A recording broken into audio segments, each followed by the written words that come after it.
Hey there, welcome to Board Game Hot Takes, the podcast where we give our immediate reactions to the hottest board games just minutes after playing them. My name's Tim. And this is Chris. This is Adam. And I'm Jen. And today, instead of giving a hot take review of the game we just finished playing, we're going to take a look back at 2022. This is our annual look back and awards episode where we're going to be talking about the best games that we played in 2022 and the best games that were published in 2022. So looking forward to getting in that conversation. Before we do that, though, you know, I've got some poll results to cover. Every week on social media, I ask a poll question and you listeners have a chance to give us your feedback, give us your responses, and tell us what you thought. So here's the question I asked this week. Is there a typical price point where you feel you have to buy a board game, even if it's not a game you're excited about, because it would be too good of a deal to pass up otherwise? The options I gave were no, 25% off, 50% off, and 75% off. How'd you guys answer this one? Well, I think that the answer for me is there is absolutely no price point. I don't need to put garbage or have overpriced paperweights in my house because that's what it turns out to be. And so I think Adam answered this one and I responded to him online. But I think about I purchased a game like at that market a couple weeks ago and it was $5 stinking and I'm staring at it like, you've got to be kidding me. That's the biggest waste of $5 that I've ever spent in my entire life. So that sums up my feelings on the poll question. What was that game? I'm trying to remember what you bought that you regret buying. Yeah. Jaws. Jaws? Oh, right. Well, what made you think that was a good idea to begin with? It's a Prospero Hall game. It's such a good movie, Chris. How could it be a bad game? It's a good movie.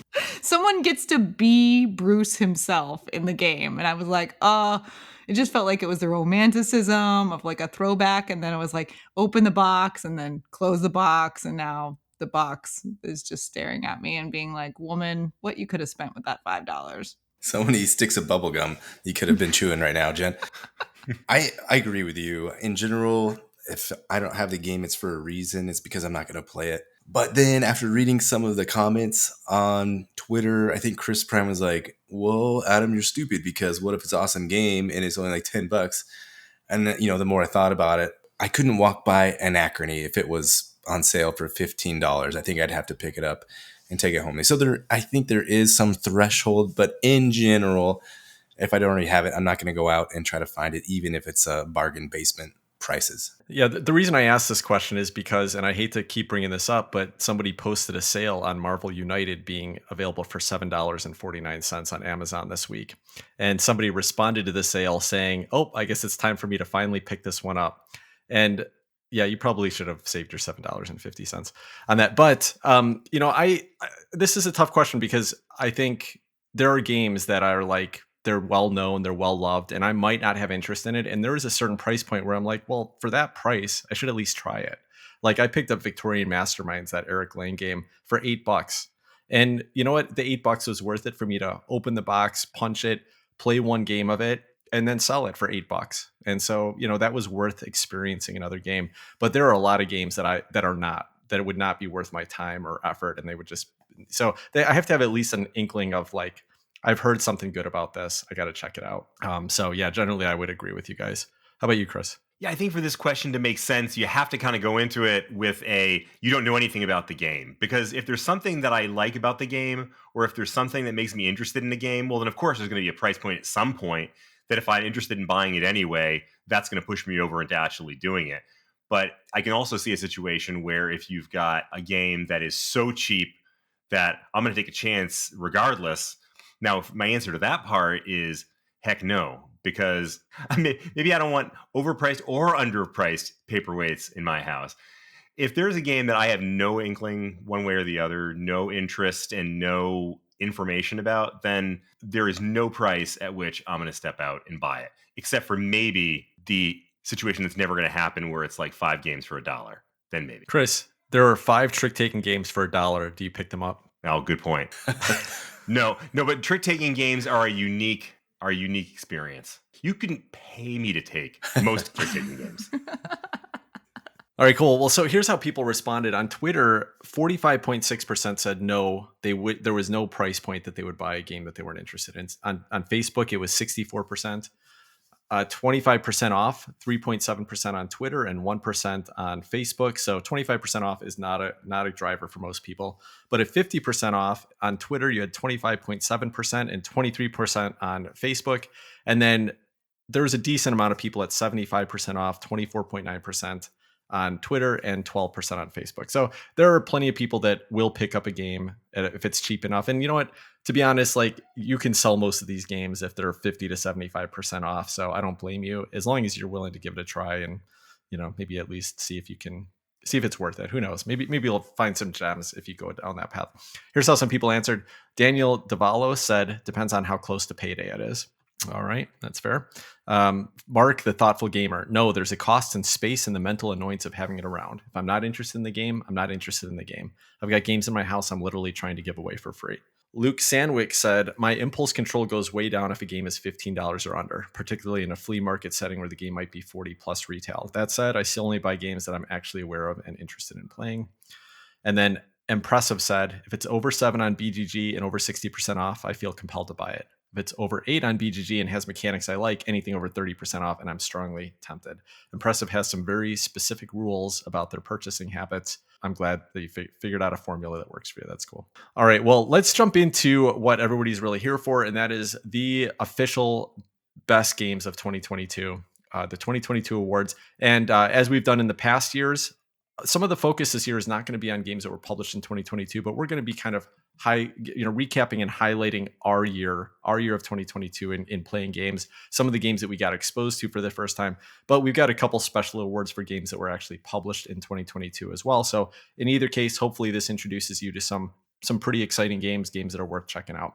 So let's kick this right off. The first game we're going to be talking about today, the first award, is our biggest surprise to us that we played in 2022. And this does not have to be a game published in 2022, but it does have to be a game that you played for the first time and you were surprised by it. So the biggest surprise for me in 2022 was Bonfire.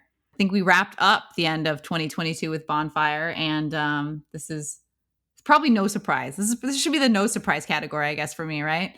It's a big old luscious Steffenfeld with all the delightful mechanisms that come along with it. So you just collect tiles and then you figure out how to spend them. But the big thing is choice. And there's a lot of choices going on in this.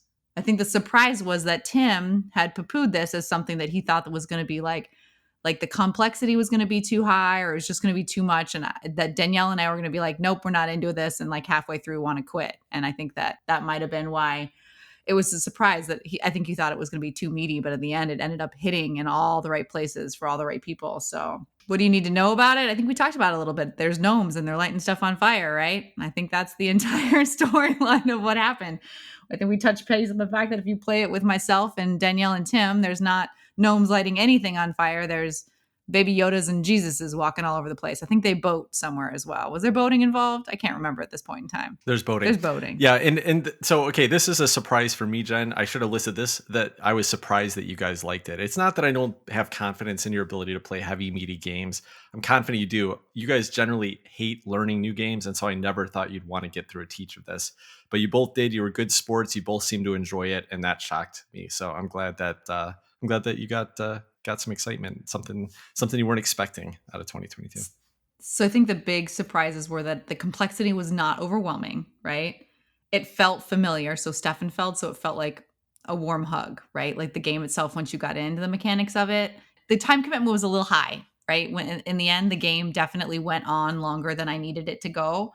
But I think that the question you have to ask yourself is, can Jen handle learning this game after dinner? And if the answer is yes, then the game will probably end up back on the table again at some point in time. So, because I have that expiration period where I just like my brain shuts down and does not want to learn anything else. So I don't know. This one was fun, and it was prettier than any other Steffenfeld that I've played. And I think if you do think about gnomes lighting stuff on fire, it is a little more exciting than, people planting and geese and sheep and stuff like that. Yeah. Well, a game that I always want to play after dinner, and that was a big surprise to me this year, was Age of Galaxy.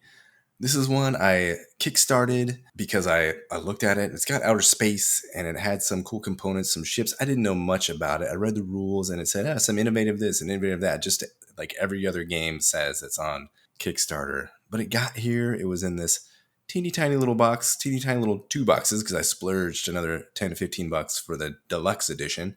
And I got it out and I started playing. I read the rules. The rulebook made sense. It was fantastic. I started jumping in. Wait a minute, you can do this. Already round 1 and I'm doing all these cool things.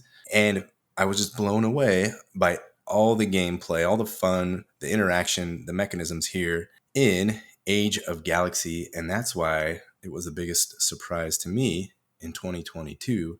A couple honorable mentions I'm going to throw in here. Nemesis, you guys introduced me to that. I had tons of fun playing Nemesis. It's this pseudo co-op game. Are you friends? Are you enemies? You don't really know until you got stabbed in the back and then you're out of the game. And then Fox Experiment. I didn't know what to expect from that, but I had a lot of fun playing Fox Experiment as well. So Age of Galaxy takes the cake for biggest surprise, but a couple others I want to mention: Fox Experiment and Nemesis. Nice. So yeah, I'm glad you mentioned Nemesis because I'm surprised I didn't actually bring that on my list, but I do think I have a better pick here. But that one surprised me as well.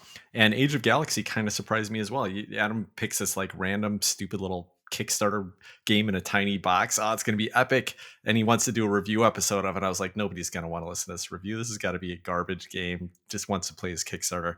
And ended up being super fun. I actually own the game now. I think it's a fantastic game. So great pick there, Adam. All right. So my biggest surprise of 2022 is a game that, I don't know, maybe 9 months ago, we talked about doing a review of it. And I read the rules for it. And I said, this game is terrible. There's nothing interesting about this game. It looks like a terrible Euro that's mean, that is not fun. It doesn't have anything interesting going on in it. And then we played it, and all that stuff was true, except somehow it all works, and I loved it. And it's Barrage. Barrage ended up just being such a fantastic game, a game I'd love to go back and play every time I could. And I regret not playing it sooner than I did, but I'm glad I have now. And it was one of my most played games this year. So Barrage was a big surprise for me this year. I'm so glad you said that, Tim, because that is such a good choice. And I know how surprised you were. So that's really cool to hear. My biggest surprises, there's 2 of them. Agricola by Uwe Rosenberg and La Granja by Michael Keller and Andreas Odenhall. And these were my picks as most surprising, not because of the individual games specifically, but more like what they represent. Last year, one of my biggest surprises was Keyflower, and I think for similar reasons, I was surprised by that game. It struck me as the kind of thing that I'd never have any interest in, but then I tried it and I really enjoyed it. And there's the same thing with these 2 games. These are 2 of the grayest, beigest, most Euro-y looking Euro games that you've ever set eyes on. They're both games that I went into going, I'm going to have absolutely zero interest in either of these. They're going to bore me. I'm going to hate the themes. I'm going to hate the production. And there's no mechanism that can save these games. But then I tried both of them, and I really enjoyed both of them. I thought they were a lot of fun, and they really proved to me, once again, I keep learning this lesson over and over and over again, that a game that isn't necessarily epic in terms of theme or in terms of production can still be a really entertaining game just based on the mechanisms. And both Agricola and La Granja were really good examples of that. Now, Agricola, I've kind of played a few times and I'd still enjoy, and I still would happily play with somebody. But La Granja is one of those games in my regular rotation now. So there's definitely some replayability there, and I think certainly not a flash in the pan either. Embrace the farming Euros, Chris. I love it. All right. Well, the next thing we're going to cover is our biggest disappointments in 2022. The biggest disappointment to us doesn't have to be a 2022 release. And obviously, this feels a little bad. Like, we don't want to, insult these designers, these publishers that put all this effort into these games. But if you guys are putting out crap, I mean, it's got to be called out. So we had to talk about the games that we did not love, even though we were hoping to in 2022. So Jen, kick us off. What kind of crap did you play in 2022? That feels really bold. It feels like I don't want to say anything anymore. It's like, P.S. No, nothing in this category for me based on Tim's intro. My biggest disappointment, and you are not going to believe what I'm going to say next, is Catan. I'm not surprised. Not difficult to believe.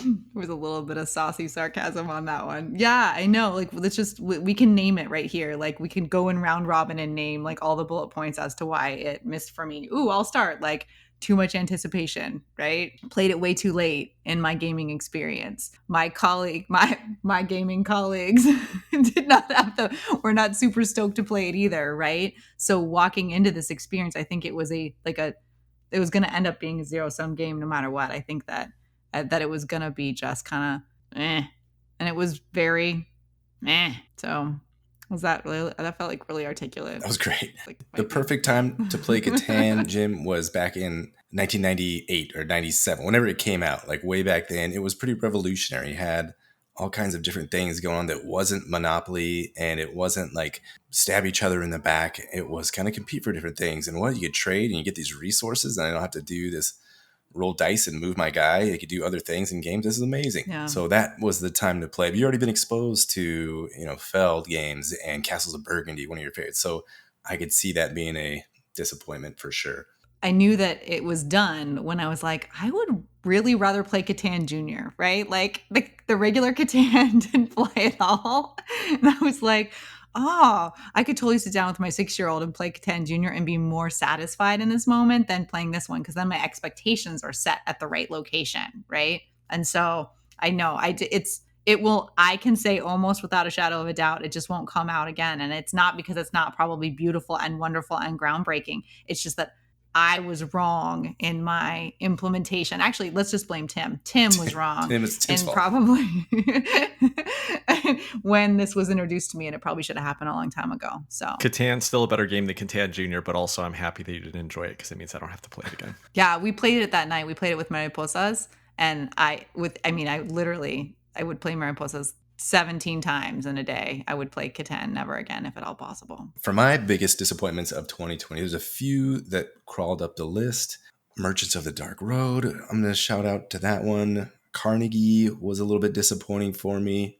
I'm going to mention John Company here, but I'm going to come back to that later. It's teetering on the edge of biggest disappointment, but the biggest disappointment of the year for me for 2022 was Ark Nova. We played this one when we all gathered together in Long Beach. Here in Long Beach, we played it, and it could have been a function of the player count. It felt like forever to get to turns, and people were like, "Oh, I can combo this with this. Did I do this thing already? I forgot if I took this bonus.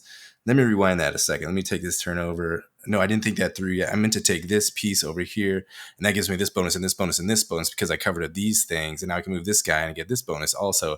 Okay, now it's Steve's, and there's still like 2 more players to go before it's even my turn again. So this one was rough for me. It took a long time to play. There wasn't too much exciting for me that happened. There's a giant stack of cards that you're trying to go through, and I didn't get the right card again.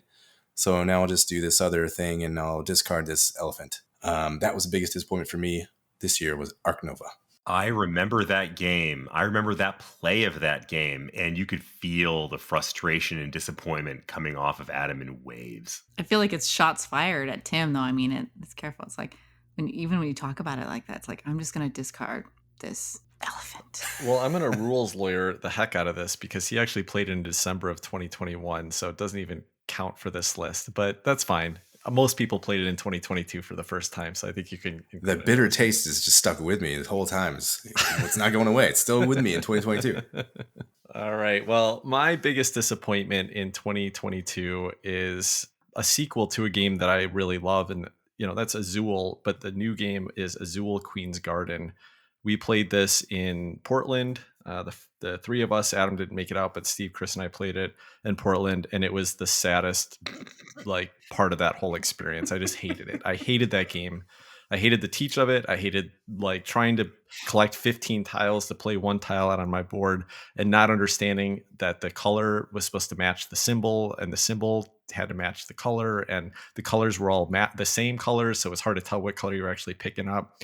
This was just too heavy for what is a fairly light abstract series. So now I wasn't there. So as a neutral party, was there heavy inebriation involved in this play and this teach? What's the full background here? Yeah, I'm so glad too, because I'm pretty sure it would have been worse without it. But yeah, I don't know.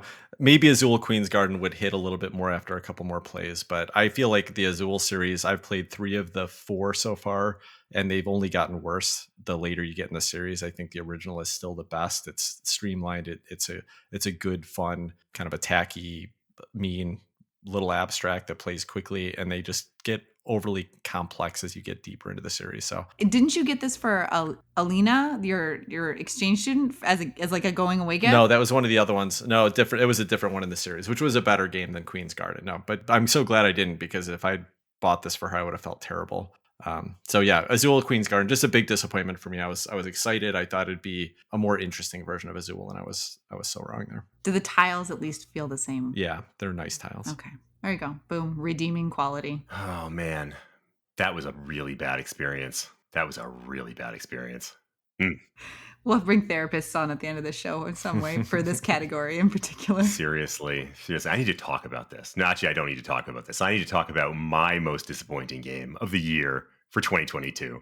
And that game was Lorenzo El Magnifico by Flaminia Brazzini, Virginio Gili, and Simone Luciani. That feels like an attack. And I knew before I even said anything that Tim was going to get bummed out about that. So if my last two games, Agricola and La Granja, were proof that you could have really great mechanisms that can save a game that has a really poor production and really poor theme, this game proves that a really, really bad theme and production can drag down a game that doesn't have excellent mechanics. This game does have good mechanics. It has some really nice mechanics, but oh my goodness, it's a stinker when it comes to production and theme. And this is one where I went into it wanting so much to love it. I mean, these are designers that I really love. Some of my favorite games are by these designers. And Tim had talked it up, man. I was primed. I was ready to love this game. And then we sit down and started playing it.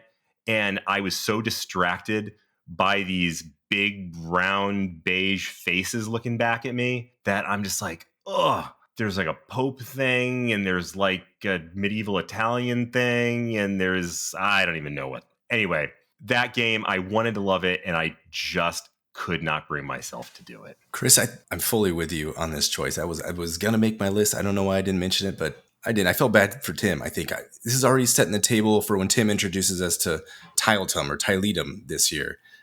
I'm already planning my 2023 most disappointing games, and I think Tiletum might be up there. It's already an early candidate for that one, but these designers have hit or missed for me, and this one was another miss. Tim, any defense for this game? Yeah, just that I feel like this is another attack the leader ploy here. Like, you guys are just picking on me at this point. No, I'm kidding. Listen, that's fine. You know, this is your most disappointing experience. Maybe I talked it up too much, but Lorenzo's an amazing game. And for those of you listening, other fellow Lorenzo fans, don't pick on me. I'm the person who runs the social media. Just make sure you call out Adam or Chris when you say how wrong we were about this. This was not me. I love Lorenzo. It's a great game. Sorry that it did not hit for you, Chris. It was amazingly disappointing. But it is important, I think, to point out that there is a big difference between being a bad game and being the most disappointing game. Yes. Because it wasn't that bad a game. It was a pretty decent game. I would sit down and happily play it again.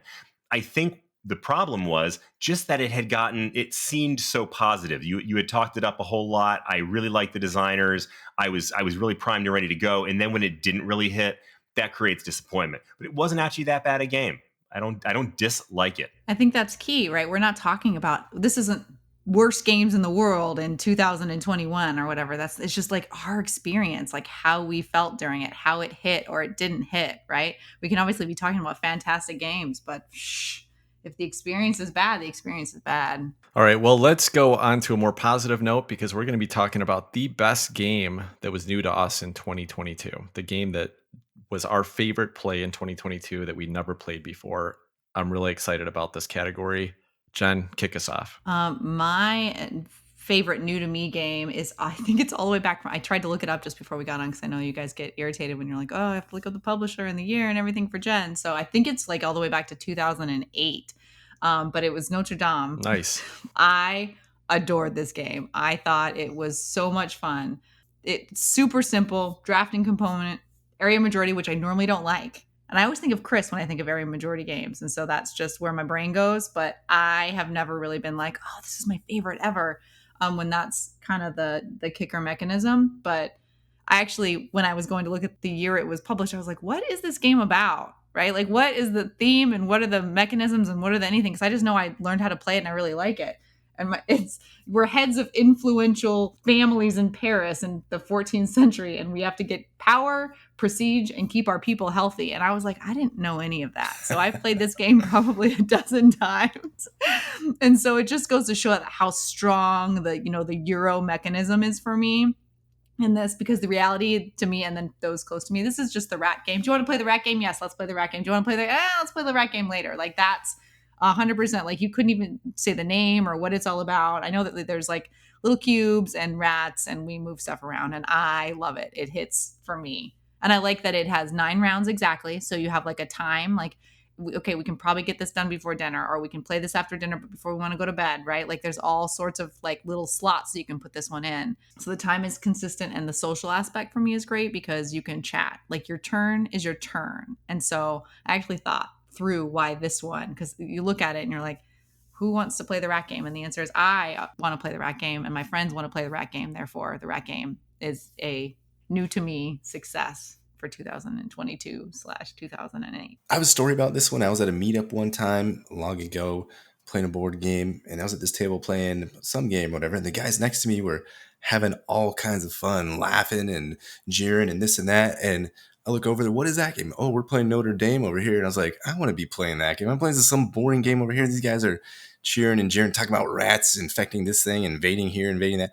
So this is one I would love to play. Haven't ever played it yet, but I want to play this one as well. I 100% think that should happen then, for sure. I also want to know like who these guys are that actually knew what the theme was on this sucker. I just don't feel like it's really, you just don't pick it up, but you heard people playing it the way that it probably should be played. But it's also really fun when you're just calling it the rat game. I love it. Jen, when you were giving that description with the power and influence and influential families and whatnot, I'm like, wait, can you be more specific? Because I think that covers like 75% of the BGG top 100. Yeah, I'm pretty sure that's Lorenzo's theme as well. Yeah. Yeah, no, I heard it when I said it out loud. I was like, and it doesn't matter. There you go. Nice. It's I love it when I introduce somebody to a game and I'm just like, I've always wanted to try this game. Hopefully it'll hit for them. And I love that Jen brought that up because this was a game that I really loved the first time I played it. So I picked it up and I was like, oh God, I hope Jen and Danielle like this game. And we played it a ton since then. So glad that you liked it. I think we learned it in Sedona. And so I think it has the warm fuzzy that has to go with like going somewhere, being on vacation, kind of being away from it all in that sense. And I know I played it again in Sedona. I think we've been about 3 times since then. I'm pretty sure it goes on the table every single time. So Creatures of Habit, classically conditioned. What do you do in Sedona? You play Notre Dame. Oh, you guys are going to Sedona, so I look forward to hearing you guys play Notre Dame. It's fate. We got to play it. Maybe I'll come up just for a play. Totally. The best new to me game in 2022, this was an easy one. This was Barrage. This is by Tommaso Battista, Simone Luciani, a couple of designers we've already mentioned tonight, I believe. And this is a game that both Chris and I wanted to play going into 2022. We finally got around to playing it. It's on Board Game Arena, so you can play it all the time. I think it has to be my most played game other than Azul, which you can play in 20 minutes, so that doesn't really count. So this game is just fantastic. It's a Euro mechanisms, worker placement, which is really just, resource management. How many guys and how much money do you want to spend to do this action? It has that common pool. Everybody has access to these actions. So you're going to put your guys there and sort of take away that space from other people, or you're going to build some buildings. So that's on your own private player board there. But then when you put a building out, that goes out and it interferes with everybody else's plans out on the main board, this river system, this, aqueduct system that you're battling for control over. And you're trying to control these little water droplets as they go over these different dams and into these head streams and into these areas. And it's just a cool mechanism. When I first looked at it, I had no clue what was going on. And Chris and I were clicking through, and I would end the game with 26 points or something like that. And let's play it again. Let's see what happens. I've just discovered more and more and more the more I play it. The wrench tile, the wrench pattern looked pretty seriously. How do you beat that thing? And I've seen how to beat that. So there's more and more discovery the more I play this game. I'll absolutely love it. Easiest choice I've ever had to make for one of these kind of shows. Best game new to me in 2022, Barrage. Yeah, what a wonderful pick. I already mentioned it as the biggest surprise to me. I knew this was your pick. I could have bet like $1,000 on this tonight and I would have been right on. Very cool. All right. So the best new to me game in 2022 was also mentioned already tonight by somebody else. And that's La Granja. La Granja was designed by Michael Keller and Andreas Odenal. This was a game that I've just heard on some lists in the past. I didn't know much about it. I was like a dry Euro, but I've heard good things about it. So when they went to Kickstarter this last year with the Deluxe Master Set, a new updated production by Board and Dice to bring this back in, I thought this is a perfect time for us to review it, because then I can make a decision whether it's a game I want to back on Kickstarter. And I loved it. I loved it on my first play. I backed it that night, and I played it a ton since then on Board Game Arena. And I am so excited for this Deluxe Master Set version, which is going to update the artwork and update the components, but just bring this brilliant Euro style farming game with a little bit of area control, a little bit of multi-use card play in there. Cool pile of interesting mechanisms that are always fun for me. I'm not very good at this game. I don't seem to win very often, but I always love the puzzle and love playing it. So La Granja was my best new to me game in 2022. Well, if you had told me before I played this game that it would have showed up at least twice in the show already, I would have said you were crazy, but great choice, Tim. A really good choice. And as for my best new to me game of 2022, it's Barrage. So Adam already talked about this. He already laid it down. I'm just going to tip my hat and give a small round of applause to the designers and give you the other 3 minutes back. You're welcome. All right. Right on. So those are some new games to us in 2022. If you haven't played them, I would highly recommend you check them out. All fantastic games. All right. So we're going to move into a category that is best components on a game that was published in 2022. So now we're moving into some of the categories of games that were actually published in 2022. We're going to be talking about components, and we're going to be talking about the best game from last year. Adam, go ahead and kick us off if Jen wants to skip this one. Okay, I will kick us off. I mentioned John Company earlier, a game by Cole Wehrle and Whirligig Games. This is the second game they put out after PAX Premier 2nd edition. And I'm really of two minds of this game. I think it would be great with the right group. You need a higher player count to make it fun. 3, 4, 5, I think up to 6 you can play. It's kind of this Jane Austen East India trading company. Britain's being absolutely savage to India, and then a little bit of rebellion and there's some events going on in India. I haven't been able to get through a game of it, but I've opened it up. I've looked at the components. I've looked through the rulebook and been confused and scratched my head by it. Tried to work through it, but the components are absolutely stellar. The map, again, is beautiful. Over on the right side, you have this beautiful depiction of India with these different regions. You have this tiny elephant either crossing borders or going this way. It's kind of showing you where the next event in India is going to happen. You have these little fortresses or defensive, I don't know what they're called, but you can stack these things on top of each other. You can stick these little metal flags on top of the fortresses that represent something. You have all this Jane Austen, era artwork going on in these well-to-do British families over here on the left side of the board. So you have that in stark contrast to what's over on the right side of the board. You have this ribbon that guides you through the different phases of the round laid out right there on the board. So it directs you right through it. So once you get a round or two of this game under your belt with a group of 4, 5, or 6 players, I think this game is going to flow for the right group. I'm just one person without a group, and I don't know how to play, and I couldn't work my way through the game given my time constraints and my little kids running around, and my house is under construction. So a lot of things working against this game at the moment, but I hope to revisit this one, and I hope it's a hit for me. But the components, there's no denying that they are absolutely beautiful. That's the components in John Company, 2nd edition from Whirligig Games and Cole Wehrle. Yeah, I love seeing the pictures of this all laid out on the table. It looks really, really cool. Not sure I ever want to play it, but the components do look great on it. Yeah, that's fair. I think it's for a certain type of group, and I don't know if we're necessarily the right group for that, but I want to play it at some point. I don't think I ever shared with you guys that one of our listeners reached out to us after Adam talking about Cole Wehrle, and he wrote me, and I was supposed to share this with you guys. I don't think I ever did, but he wrote me a 5-page manifesto about his gameplay, talking about how they started it out and then the stories that it told and just how excited he was. And he's like, "You've got to try it." I think it was Caleb, which is one of our regular listeners and a guy that we play with on Board Game Arena occasionally. So Caleb, I apologize that we still haven't given this the credit you think it's due, but maybe someday Adam will come back around and be able to share that information with us. Yeah, and just talking about the components, I mean, I'm looking at these little buildings and the elephant, and I never played it, so I don't feel like I can put this on a list of mine, but I gotta say, those definitely look like they belong on any list of coolest components of 2022. All right, cool. Well, my best component of 2022, and I'm going to cheat a little bit. I'm going to give 2 examples here because the first one is not a gameplay component, it's a storage component. So I got the Everdell Complete Collection this year, and it has just the best storage solution that I've ever seen in a game, especially from a publisher. It's a huge box with like 6 or 7 different plastic trays in there, but every tray is perfectly functional. You know, there's like 26 different types of meeples you can have in this box now, and they have just one bin that has like little slots for all 26, so it's so easy to open it up, and once you draft what character you're going to play, what critter you're going to play, you can grab those critters out of there. There's a great card solution in there that works with sleeved cards. There's so many pieces about this that make it easier to set up than Everdell ever was, that makes it easier to put back away than Everdell ever was, and it makes me want to get it at the table, even though it's this huge, massive box. So I love that. Even, you know, there's one tray that's made just for the different boards, because there's like 4 different boards with all the expansions, and it's velvet coated to keep the boards protected. So as you have it setting in this little tray, they will not, you know, rub the artwork off or anything like that. Just a really, really wonderful solution. But I did want to talk about a gameplay component as well. And the component I want to talk about is the deluxe edition of Wonderland's War.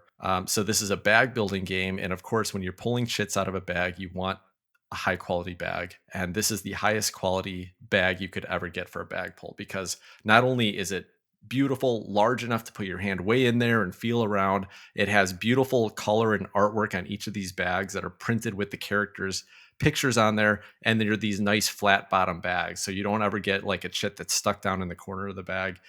So Wonderland's War has a wonderful, especially the deluxe edition, has a lot of wonderful components to it. And I think the bags are the thing that really stands out for me. Well, I'm going to jump on that bandwagon, just like I did with Adam in his Barrage choice for the last category. And yeah, Wonderland's War was my pick as well. And certainly the things that Tim mentioned are absolutely true. I love the minis in this one. And even in the non-deluxe version that doesn't have these big cool minis, even the little standees are really cool. And I really have to give all the credit in this to Manny Tremblay's art, because it is so whimsical and fun and goofy and kind of eerie in its way that it just absolutely captures the mood that you want in a game like this perfectly.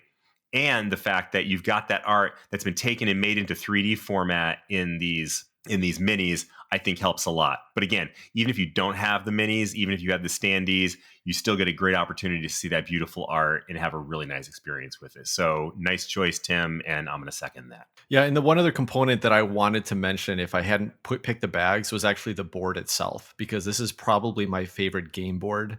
The artwork on it, the layout, the style, everything is so awesome. But when I picked a sheet of paper last year as my favorite component, I didn't want to go with a board this year. I thought you guys would revolt, so went with the bags instead. And then Chris, no Return to Dark Tower. What happened to the tower? That was last year's best one. Oh, was it? Okay. Yeah, that was my choice last year. Oh. My choices last year was Return to Dark Tower, the big tower, and Great Wall. Oh, yeah. Okay. Except you didn't have it until this year. True. Yeah, fair enough. You did mention it last year's show. I was wondering if you were going to go down that path as well. All right. Well, let's go into our final award for this year, which is the best game that was published in 2022. John, kick us off. Well, it's already been mentioned, and now it's probably going to be mentioned 45 more times. But for me, it's definitely Wonderland's War. That game is gorgeous. It's just like a really good puzzle. So if you think about it, you have area control, which I didn't think I liked, but I love it in this game. Like, it absolutely hits for me. I love the battle component of it. You have the bag building, which I like. I like in lots of different games. Like, I like it in Quedlinburg, which is totally different from Orléans, right? But that's you use it in both of those, and I do like it, and I love it in this game. The dice, you have dice rolling for the shards, which I think, it's one of the Always fun to say. words that I just love saying out loud. It's just so much fun to say. And then again, you have your push your luck component, which again is like an ode back to Quacks, which is such a winner for me. Yeah, the artwork is gorgeous. I'm not going to go into that because Chris talks about it so much better than I do. So that's not the piece that I want to concentrate on. But it is neat looking, to put it simply. When this came in the mail, I know Tim, your family was out of town. We were house sitting for your dog sitting for you guys, and my son was jonesing to play this game, like just from the box, just from the fragile on the outside, like he was ready to play this game. And so that has made it really exciting for me, because we have played with him now several times, and like I have this picture where it's like you and him and you're both standing. Like the game is so exciting in that moment that both of you are standing up. And I just remember thinking to myself, like, I need to stand. Like this is what gameplay really is, right? Like we are so excited to be engaged in this game, and there are so many different pieces that are just melding beautifully together that we cannot control our excitement to the point where we are standing up right now. I was not standing. I did end up standing up, but the majority of people in that game ended up standing up. There's just so much strategy. I feel like this is one where you can just like talk, but there's so much strategy to track here. How am I drafting the cards for the tea party? Who's my character? What are their strengths? What does that mean for building my bag? And I don't think about games this way normally. I, go with the flow. I enjoy the puzzle. The dopamine hits are happening. But this one, I feel like I think about in advance the strategy of how everything, not successfully most of the time, and that's cool, but it still happens. Like, and how am I going to push my luck? I think about all these things. So as a result, I think this sucker is just like, it's a spot on brain tingly puzzle. It's simply complexly delightful. No. It's delightful. Oh my goodness. Delightful. Oh my goodness. Yeah, it's delightful. Jen, you nailed it. I feel like we might spend the last 20, 30 minutes of this show talking about Wonderland's War. It's also my pick for the best game published in 2022. I got to play this with you guys. I missed it up in Portland. We played it online though. I think we played it online. I don't know. Yeah. But I got a chance to break it out here in the house, and it's just building your bag, trying to, do I want to stop on the forge, or do I want to keep going? Do I want to try to accomplish this goal and get some points here and put this card out? And you're pulling that next chit out, and you're like, ooh, I hope I get this one. Did I get it? Oh, I didn't quite get it. Well, I can keep going. I can try to get it this next one over here. So maybe I can meet that goal again, or should I stop? Should I cut it off while I'm ahead? It's just a great game. I don't know what else I can say that Jen already didn't say. I absolutely love this one. It's great at 2 players, and it plays up to 5 players at the moment. What a fantastic game. Fantastic art. Fun gameplay. It's just fun. Stand up around the table and shout and hoot and holler. Wonderland's War, my pick for best game published in 2022. Well, that's an interesting start, you guys. I'm going to shift directions and say that my best game in 2022 was Wonderland's War. Okay, I didn't shift directions. Actually, I'm gonna talk about Wonderland's War really quickly. I do have a different game that I would have picked for my best game of 2022, but it's a solo game. And so I think for the majority of our audience who are not solo gamers, I think I had to call out what I felt was the best game for most people. And I think Wonderland's War is the best game that came out last year. It's just a complete package of a fun game, a lot of interesting mechanisms, and gorgeous art. And I want to call out just 2 mechanisms that you guys didn't focus on too much. One is I love that drafting phase. I love moving around the table and picking up, because every one of those cards is fun. It's just like a combination of fun bonuses, and it's great. But then, guys, you get into an area control battle, and if you are not in the war, you get to bet on it. You get to bet who's going to win that war before the war starts, and that keeps everybody at the table engaged. They just hit this out of the park. Big props to James Hudson for putting this together, and for the designers, Ben and Tim Eisner, I think, were the primary other designers on it, for putting this amazing game together. And I'm just so glad it exists. What a wonderful game. Now, my wife doesn't enjoy this game, and it's because there are a lot of kind of fiddly things. There's a lot of things to track, and the phases and stuff like that. And so, it's not a perfect game because of that, but everything else counters it out, and it makes it worthwhile. So I really love Wonderland's War. The other game, though, I do want to call out here really quick that I think is really essential if you're a solo gamer, and that is Paperback Adventures. This is Fowler's game. Man, do I love this game, and I've been having so much fun going back to it. It is a great implementation of a board game as what you would think of a roguelike video game. It's basically taking that style, that kind of set of what it feels like to play one of those video games, and putting it into a board game with fun word building mechanisms, with fun engine building, with all kinds of unique bonuses. And I just love Paperback Adventures as well. So I think both these games were just fantastic games for 2022. Well, it looks like Wonderland's War is going to run the table because that was also my pick for number one game of 2022. And, I don't actually feel bad about saying the same thing you guys did because, I mean, this game really deserves it. This is an outstanding game with a beautiful production. I think Tim pointed out, and I completely agree, the only real downside is that there are some pieces of the rule set that end up feeling a little bit overwhelming, especially in the teaching process. This is one that I would love to play a lot more than I do, but it's just hard to get the right group together to play because of that learning curve that you have to go through to get to the playing point. But this is one that whenever I think of one of our get-togethers, I always think we got to get Wonderland's War out. I'm really hoping that we do this one in Sedona upcoming soon because, oh my goodness, I need to play this game again. All right. Well, that was the number one game by all of us in 2022. Now, I want to make a quick call out here because I think for a lot of lists, a lot of people talked about a game, Ark Nova, this year that came out in 2022. But the reality is it was released in 2021. And it was actually my number one game for 2021 when we did this list last year. So I thought it was worth kind of circling back with you guys and ask, how did your 2021 game of the years hit for you since then? Now, I still love Ark Nova. I want to keep going back to it. I think it's a great game. It ended up becoming number 4 on the Board Game Geek top games of all time list since that episode. And I don't know if I should deserve the credit for that meteoric rise. Absolutely you should, Tim. I think that there's at least a little bit due. So how did your guys' 2021 best game of the year? How has it hit for you, and do you still feel like it was deserved? We talked about so last year mine was Cascadia. I mean, for me, it was that it was gorgeous, that it was this simple little drafting game. You get to put it out there, and it looks so pretty.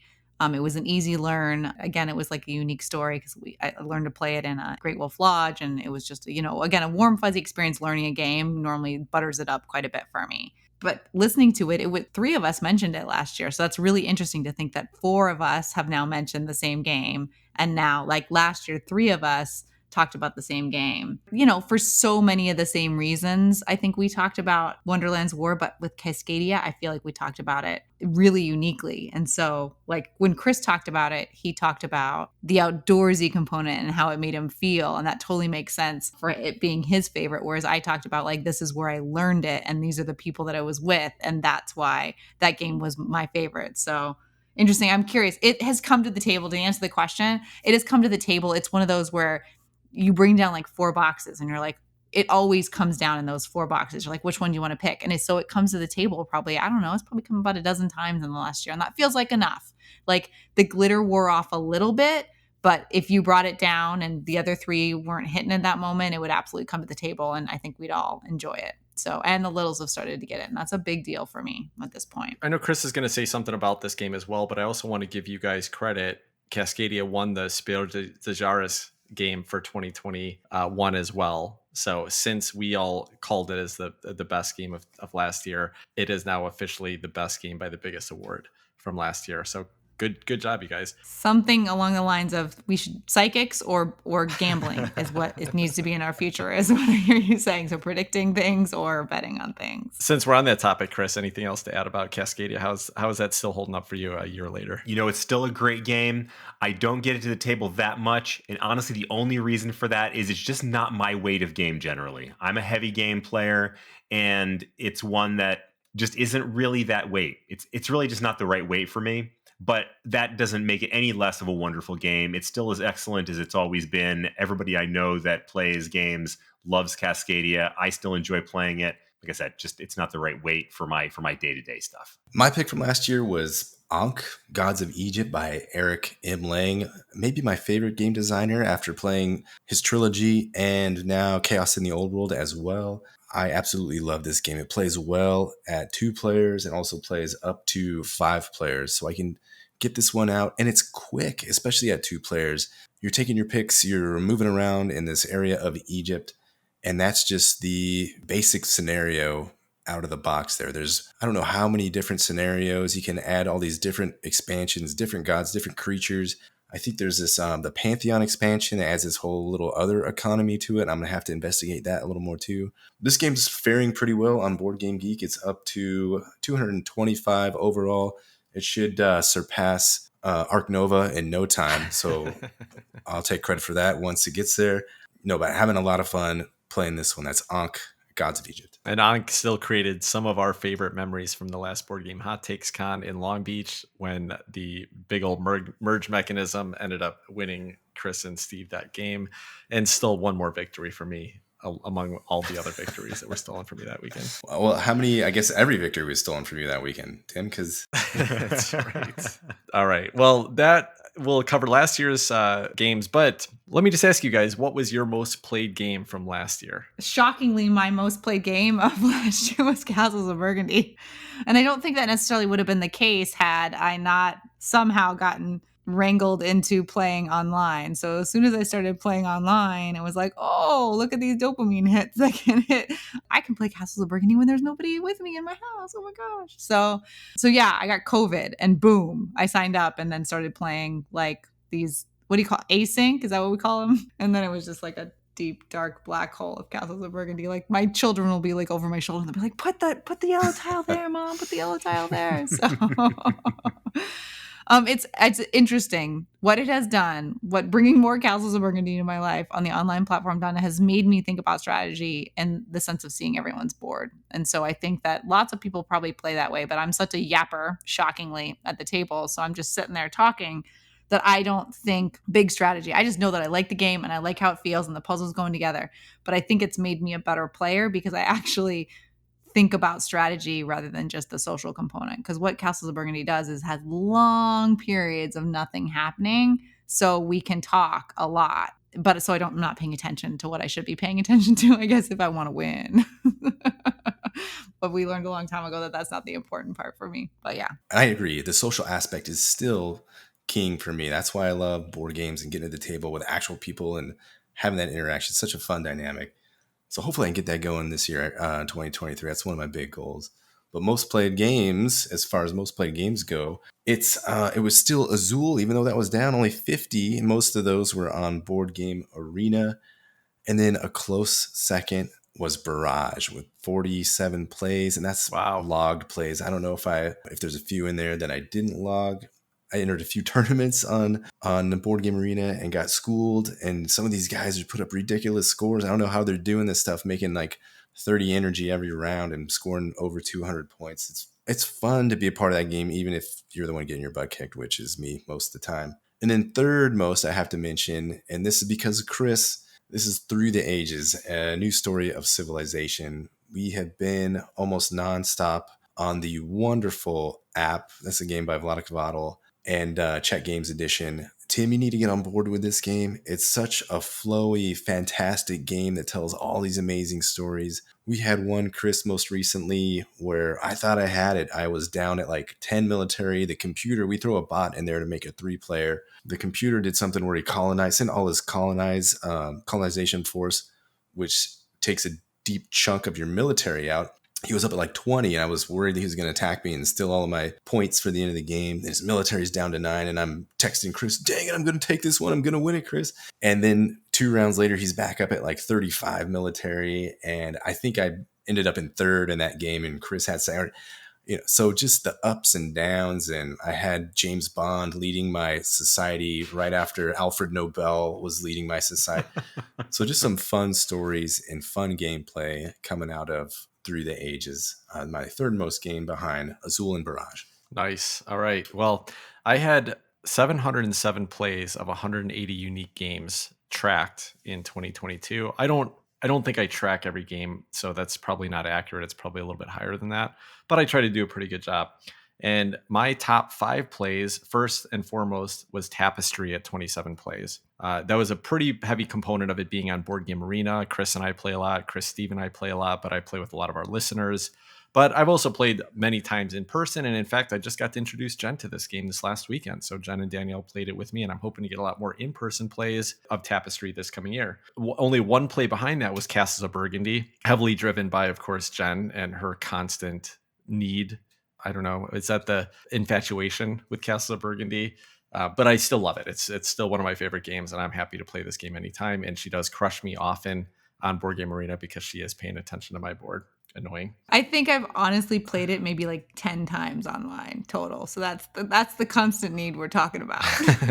Yeah, but that most of my other plays are in person with you as well. So so the other my number 3 was Lost Ruins of Arnak at 24, 22 at Azul, and then 16 of Barrage. So my top numbers were down a little bit from last year. I think it was up in the 30s for my top played games last year because I think I'm spreading it out across a few more. But all of these games are interesting in that I got a decent number of both in-person and Board Game Arena plays.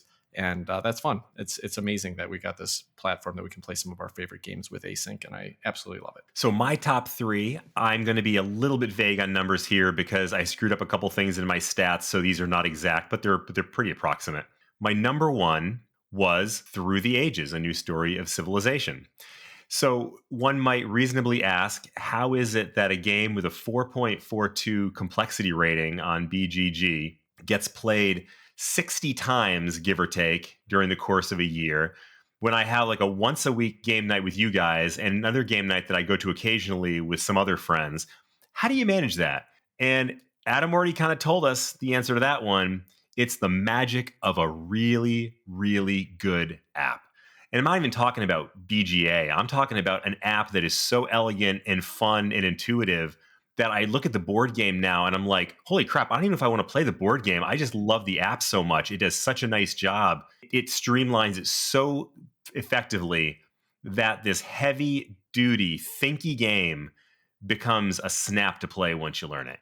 And I love that game. I love playing it. I don't love it when Adam trounces me every time on military. He beats me half to death all the time. And I hate that. So Adam, don't do it anymore. Sorry, Chris. But I do love the game. My number 2 was Barrage with a number somewhere in the high 40s. And for all the reasons that we've talked about, number 1 game of the year, a new experience for a bunch of us. I played a whole lot of it, most of it on BGA because it's such a good platform for playing the game. It's on constant rotation and another absolutely wonderful game. And in third place with a number somewhere in the low 40s was my old standby Tapestry. I love this game. It's probably the one that I get played the most comboed between the online plays versus the live plays. This is one that I actually do get played pretty regularly live because I know a lot of people who like it. My wife will even play it with me and usually beats me at it. And it's, one of my favorite games of all time. So it's not hard to convince me to play Tapestry. And with the expansion content, it's, you can switch it up and do different variations on it that really keep it fresh.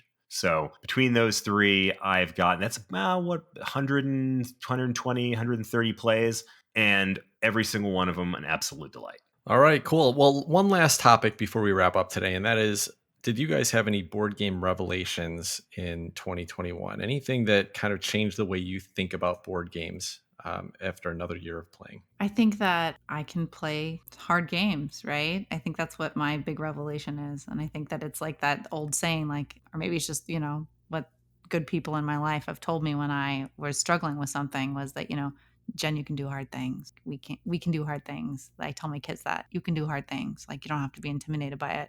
And it sounds like a little cheesy, but why not be cheesy, right? Like, this is a hobby that has gotten into my heart, both with the people and the process and, the games themselves. So why not say it in that little bit of a cheesy way? And what's been reinforced is that board gaming is still really social. I will play a bad game with good people. So those are the 2 things. I will play a bad game with good people, and I can play hard games. That's fantastic, Jen. I can relate so much. When I first saw, I think Gaia Project, this heavy weighted game on Board Game Geek, it's intimidating, right? You look at it and you're like, oh, what? There's all these different components that go into this and go into that. And how am I going to even understand this game? And half the time I don't even understand these simple games that we play it takes me like 10 plays to understand the most basic of games. And that's part of what I enjoy about some of these board games is seeing how allegedly difficult or hard it is to play and then finding my way through the strategy and discovery of the game and making it all click together in my brain. It's such a nice feeling when you can start to see your way through one of these heavier board games.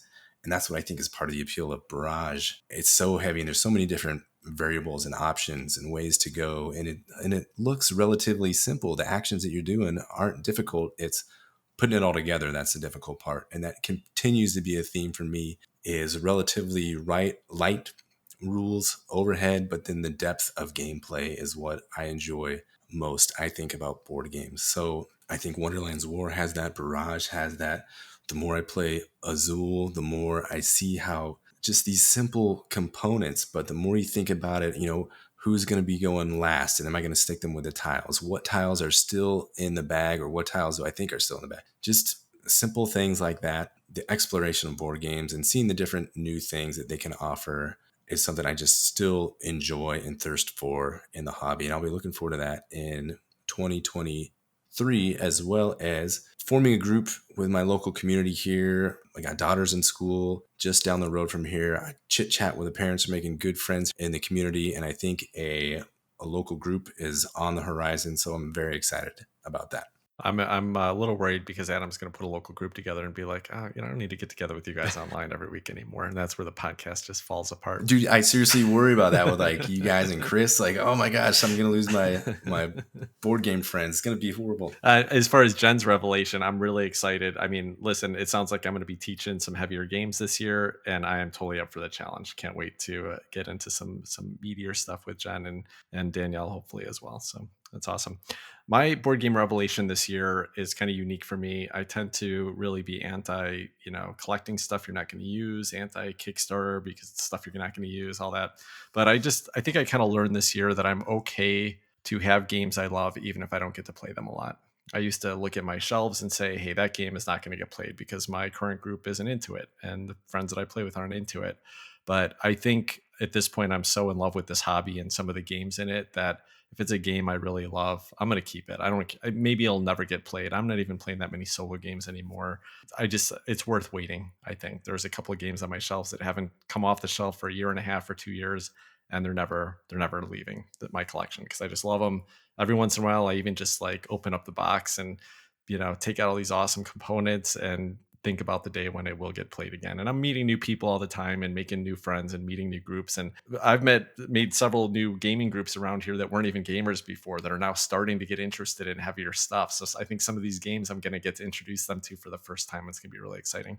So yeah, I'm still trying to keep a tight collection, make sure it's games that will eventually get played or at least games that I love. But I don't mind having a couple games that are just fantastic games that, I can dream about the day I get to play it. My big revelation of the year is also collection related. And mine is, I'm not exactly the opposite of Tim's, but something along those lines. And that is being more discriminating about my collection. I'm a few years in on this hobby, and at the outset, in a way that's probably pretty common with gamers and collectors of any type, I think, I went crazy. I bought everything that I saw that looked interesting. I would buy games that just had a cool looking cover or had great production or huge minis or these beautiful art, pieces of art on them, even if I knew nothing about the game itself. And I certainly didn't look at things like designers. I wanted to get cool stuff. I wanted to get on my shelf. I wanted to have a big, cool bunch of boxes. And that's what I did. Discovered Kickstarter. And then it went even more nutso there because there's so many things. And they make those flashy just on purpose. So people like me who get FOMO end up buying a whole lot of stuff. And so I did that for a few years.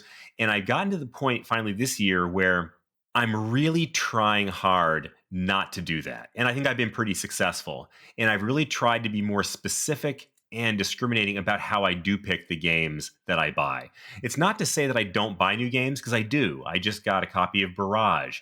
I bought a bunch of different games this year, but each one this year was something that I had played at least once and thought and knew that it was something that I was going to want to have. Even if it was not something I was going to play regularly, it was a game that I knew I'd want in my collection, because when the opportunity did come up to play it, then I'd be able to do that.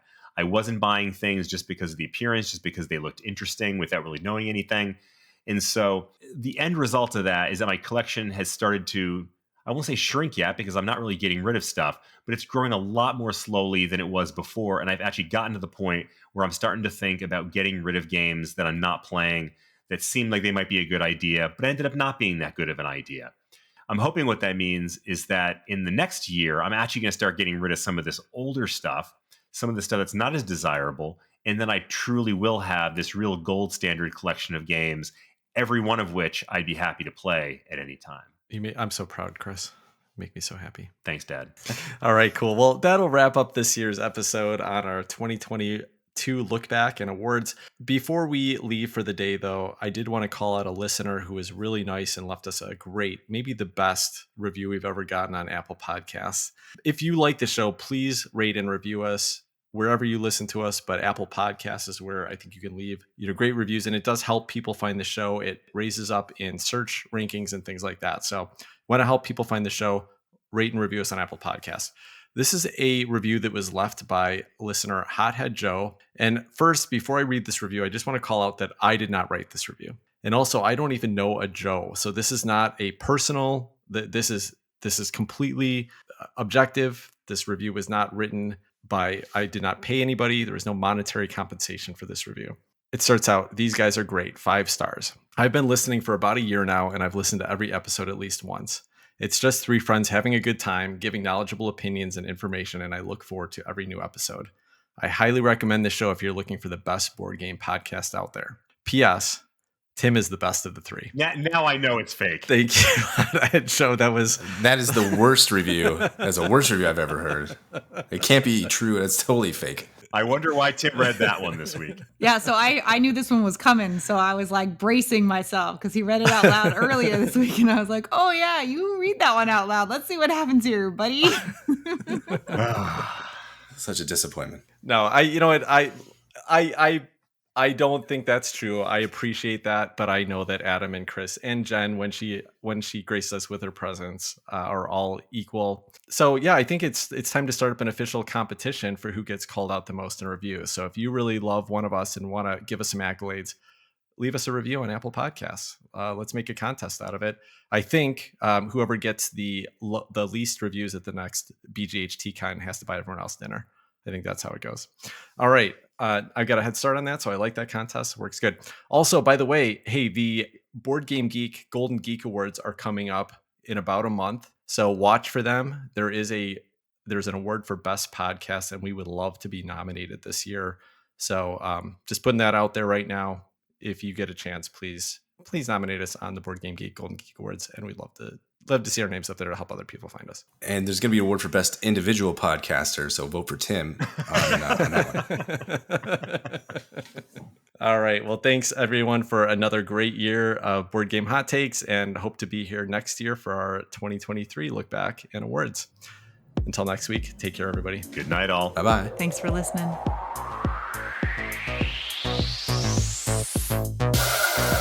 I'm never going to buy this. Excited voice. Sunday.